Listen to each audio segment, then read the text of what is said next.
What's going on, everyone? It's Abdallah here with another awesome Fire Emblem Heroes update video. So, grab your iPad or Android device, download the game, play along with, and if you haven't played in some time, now's a great opportunity because we got some new heroes. So, on today's episode, I'm going to show you guys all the new heroes. We're going to go over each of the new heroes' abilities, and we'll see if any of them are actually worth spending your orbs on. So, if you guys are excited for the episode, smash that like button and share the video with a friend. So, this is a continuation of family bonds, brother, sister. Yes, you would think Ike and Mist would be natural causes for this banner, but lo and behold, they're probably not. I believe it would be a smart decision on Nintendo and Intelligent Systems' behalf to hold off on Ike until maybe a part where they absolutely need everyone to jump back in. At that one point where they're noticing not too many downloads, not too much activity, not too many logins, and then boom, they bust out Ike and everyone will come back, run into the game. It's a good strategy with app games, doing a huge update like that. So we'll see. Play it smart, Intelligent Systems. So let's jump on into it. As you guys can see over here, we've got a bunch of characters that I personally don't recognize. I mean, I've played all the English Fire Emblems and I don't recognize anyone besides little pink-haired, purple-haired girl over here from, what is that, Radiant Dawn? Ike's game? Okay, so as you guys can see, we've got a bunch of these. Eldigan, Sanaki, yeah, that's her name, Sanaki. Olwen, Reinhardt, Klein, and Lachesis? Lachesis? I don't know, whatever. And pronunciations on names are just, throw them out the window. Pronounce them however you want, they're names. Unless there's actually canon pronunciation within the game. But anyway, you guys can see their 5-star focuses over here, and it's going to run all the way until March 14th. So that's a pretty long banner, a couple weeks. You guys can see that with this banner, it's a little interesting because Eldigan and Sanaki, they're not actually part of the regular 5 stars as well. So that means their focus is just going to be 3% in order to get them. All of these characters that are on the banner have only a 3% chance, whereas before, you can actually get the 3% here and then 3% here for a pseudo 6% chance. But yeah, as you guys can see, just the regular characters, the regular roster is still here. Azura, which is one of the fabled ones that you really want to get for blue. You really want to get Hector for green, and then of course you really want to get Takumi for colorless, or Kagero, or Elise, I don't know. But anyway, that's the details on that. Let's take a look at appearance rates, exactly what I told you guys about. The 3% for the focus, 3% for the regular. If you guys didn't spend your heightened amount before on the previous banner, then unfortunately you missed out. And that's what happened to me on the very first banner. I got up to like 5%, and then the new banner came out. I'm like, oh, come on, dude. Anyway, so as you guys can see over there, you can indeed summon for those heroes. We will also go over even more of this stuff. So look, new heroes are here. There's a second part in a series about siblings. This time, there are popular older brothers and younger sisters from Fire Emblem Genealogy of the Holy War, Fire Emblem Thracia 776, Fire Emblem Binding Blade, and Radiant Dawn. So, for a limited time, you got paralog maps and special quests available. We'll absolutely take a look into this even further. So, let's look at Klein. I'm excited for Klein because anytime that you can't pull Takumi, like me, for example, I've tried throughout my entire Let's Play and ever since it came out to pull Takumi, and I haven't gotten him. He's really a broken character, and he's very overpowered due to his close combat ability, or the close counter ability. So here we go. This is a young general of Etruria, Clarine's brother. Treats all as equals, appears in Fire Emblem Binding Blade. So what's cool about him is that if you guys have ever heard of Gordon, Gordon has a brave bow. So does this guy, which is very good. It lowers his speed, but whenever he's on the initial phase, he's going to be doing mad damage because you're going to do 1, 2, and if you double them, that's 4 hits. So good luck. Lachesis is really good because Lachesis, if you are doing Klein very well and you're not allowing him to get hit and you're just sniping people, you can do the 1, 2, and then if you have a singer or a dancer, Azura, or Olivia, you can use Lachesis after like 2 turns, which is pretty good. So, and Lachesis, of course, depending on how his stats come out to be and if his resistance stat is amazing, then you can, this guy's a ticking time bomb. He's gonna be very good. Of course, he also he's got the Death Blow 3, which grants +6 attack. Are you crazy? If you initiate battle, not only are you going to be attacking twice, but you're going to be adding +6 damage. And, let's see, Quick Riposte, 3, unit automatically makes a follow-up if attacked at HP over 70. So that's great. So if he's at fresh health and someone outspeeds him, he'll automatically attack. Really good. Like, Klein is Gordon on steroids. So Gordon, you know, you could toss him to the trash because this guy's your new Gordon. This is Gordon 2.0. He's really good. Attack twice and wreak havoc with the Brave Bow Plus. Truly a flyer's worst nightmare. Okay, so we got Sanaki. This is from Radiant Dawn. You guys remember her. Yeah, she's a mysterious character. I don't want to spoil anything with her. Known as the Apostle, voice of the goddess, young but dutiful ruler, appears in Fire Emblem Radiant Dawn. Okay, so she's got the Sibling. Now she's an interesting character because she's a red mage, so she's going to be competing with the likes of Tharja. Grants adjacent allies attack +4 through their next actions after any combat this unit initiates. So, with that being said, she can indeed, you know, let's say you have some units up top, you go over next to them, and then attack someone. Now your two friendlies, your allies, are going to have the attack +4. So it's kind of like Hone Attack, but directly after you attack someone. So it's interesting. You got Harsh Command, converts penalties on target into bonuses. So if you're playing against a lot of ninjas and you get hit by one of those ninjas and they lower your defense, resistance, attack, whatever, you can sacrifice Sanaki's turn in order to turn those penalties into bonuses, which can be good, but very situational. Triangle Adept is very good, so you really want to aim for attacking those green units with Sanaki, because she's going to get 20+ damage. And that's pretty bad if you're playing up against any of the blue units. So, yeah, she's not going to take on any blue units.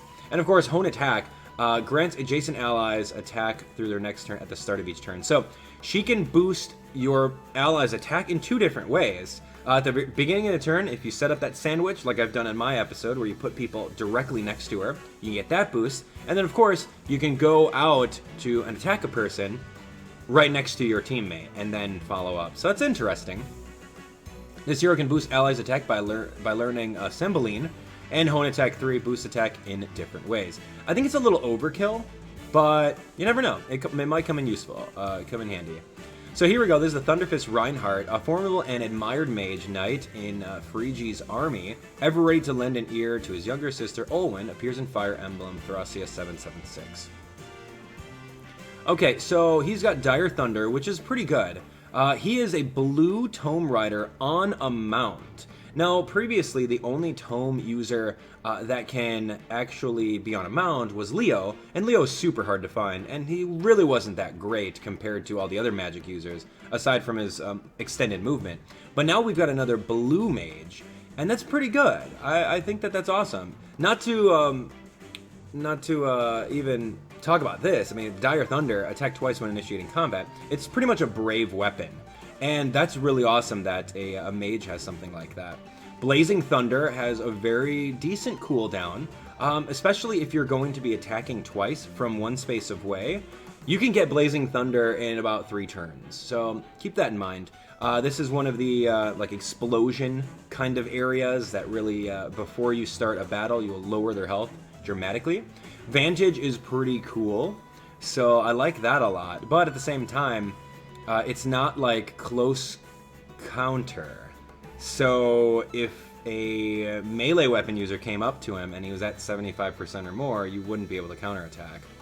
Goad Cavalry is really cool because that also helps out with other cavalry units. I personally would love to make a cavalry team. I've got Abel that can help out with that, and I've got Kane, but he's a 4-star, so I'll have to really look around and maybe make a cavalry team. But you really need someone with Goad Cavalry in order to really round out that team. Like Olwen, he can use Dire Thunder. Its fierce double attack is boosted by Goad Cavalry, which makes him a formidable force. That's very good. Okay, Mage Knight in Phrygi's army. Here goes Olwen, his sister. Blue Mage Knight. Wait a second, they're both Blue Mage Knights?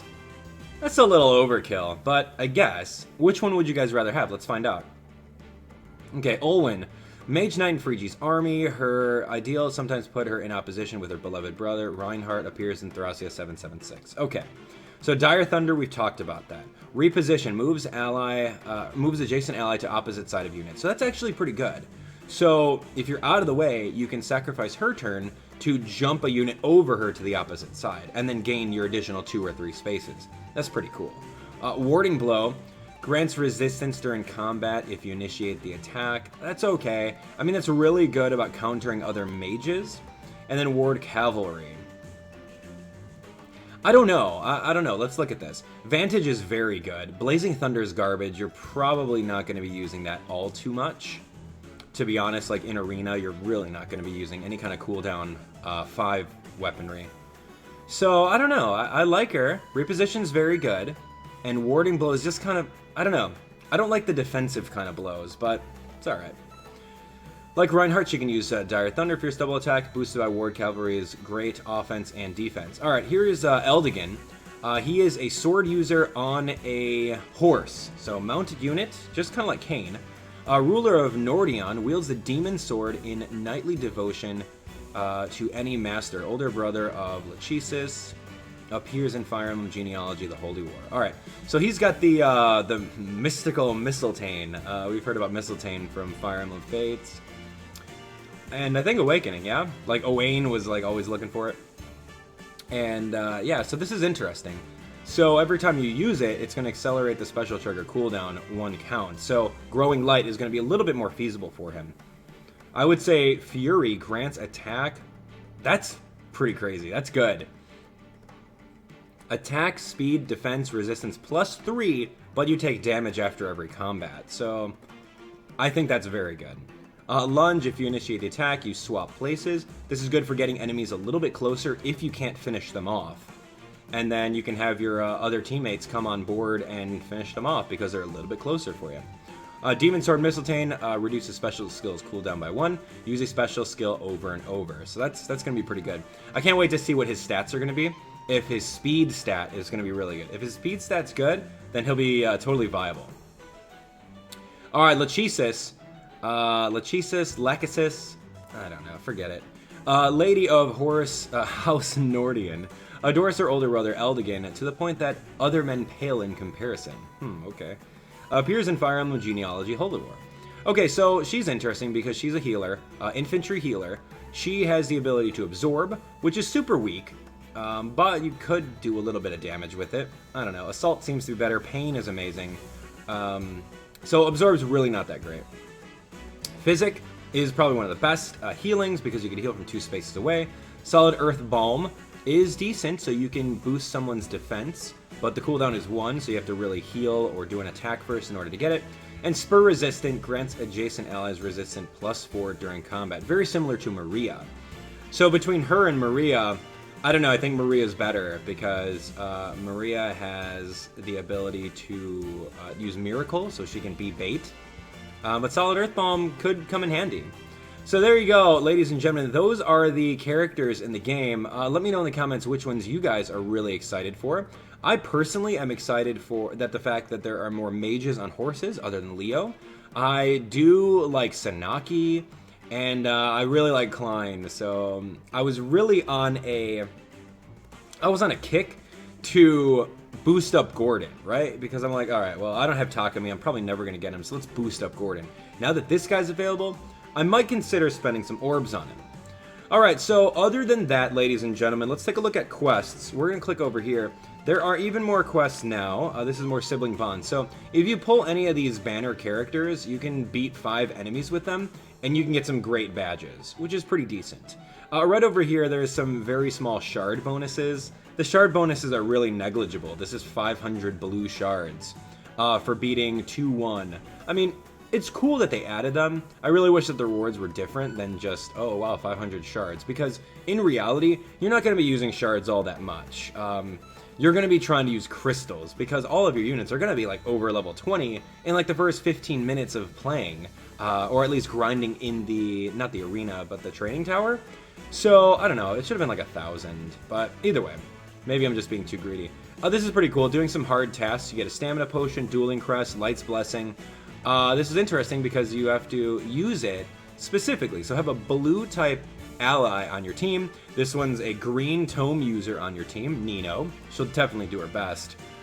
Doing a flying ally on your team, and of course doing a green type ally on your team nets you an orb. So I would definitely jump into hard, Paralog 2-1, with a green type so that you can get a free orb, right? No other shards and crystals hanging out over here. Like, this was cool. Like, 2,500 universal. That's very generous. And I'm used to that, but you're going to give me 500? Okay. However... Alright, so moving on, last update of the video is if you guys look at the story maps, we have a brand new, no, not story mode, a brand new set of paralogs, which is Paralog 2, Sibling Bonds. So, looking good. As you guys can see over here, you can do brothers and sisters for one orb, and of course another orb on normal. So that means that you have 3 orbs for normal, of course right over here for hard, and of course over here for lunatic at level 38. That's going to be pretty insane. Oh my gosh, wow. So I really have to go on board with my team and do all of that. So in general, we have a bunch of new units that are pretty good. They may be some really cool units for your team. We also have an opportunity to get an additional 10 orbs, 1 from the quest, and then of course 9 from the additional paralogs. Now, if you guys want to see me go through the different paralogs on screen, I'm going to make 3 episodes out of it. 1 on the normal mode, 1 on the hard mode, and then of course 1 on lunatic mode. We do indeed have to raise up our female Corrin. I actually spent the feathers in order to get her to 4-star, and she's at level 30 right now. So I want to keep on using her because they hinted in a previous banner that we may need her for the next Grand Hero Challenge, which is most likely Ursula, but we'll see about that. So make sure that you guys use your Robin, raise her up, and we'll go from there. So I'm pretty excited for it. Alright, yeah, she's going to be very good, so if you guys want to see some Robin action, female Robin action, we'll definitely do that.